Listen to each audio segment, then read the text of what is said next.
Shalom, selamat pagi jemaat yang dikasihi Tuhan.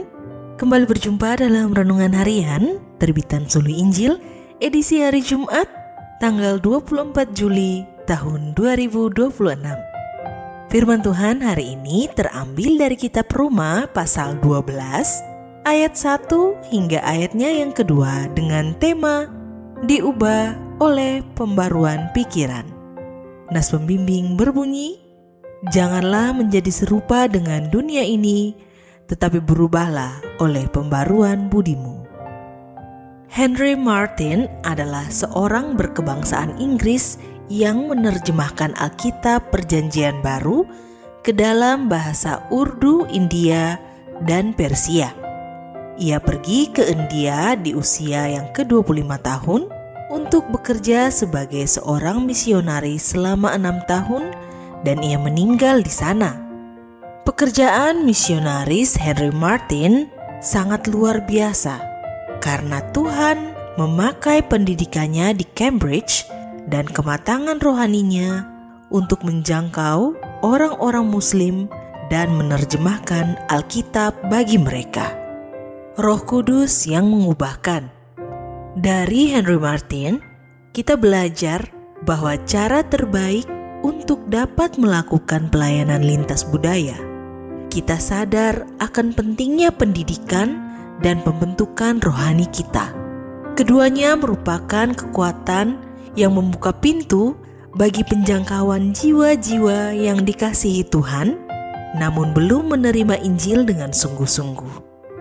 Pendidikan dan kematangan rohani menjadi sarana bagi pekerjaan Tuhan untuk menghadirkan tanda-tanda kerajaan Allah di dunia. Melalui firman Tuhan hari ini, kita merenungkan bersama tentang pentingnya mengalami pembaruan budi, pembaruan pikiran, supaya dapat membedakan manakah kehendak Allah yang baik, yang berkenan kepadanya, dan sempurna. Artinya, kita sama sekali tidak berguna sebagai seorang Kristen yang memuliakan Kristus jika yang kita lakukan hanyalah menyesuaikan diri dengan dunia. Kunci untuk membuka pintu dan masuk ke dalam dunia adalah kita harus diubahkan. Jangan kamu menyerupai dunia ini, tetapi hendaklah kamu diubah oleh pembaruan pikiranmu.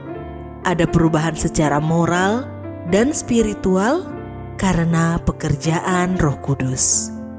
Jika kita mengharapkan pembaruan terjadi di dunia ini, kita tidak bisa hanya melakukan hal-hal yang kita sukai.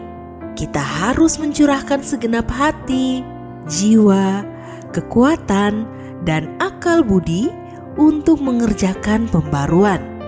Apa yang salah dengan pikiran manusia sehingga harus diubah? Pikiran manusia adalah ruang untuk menyimpan semua informasi dan pengetahuan.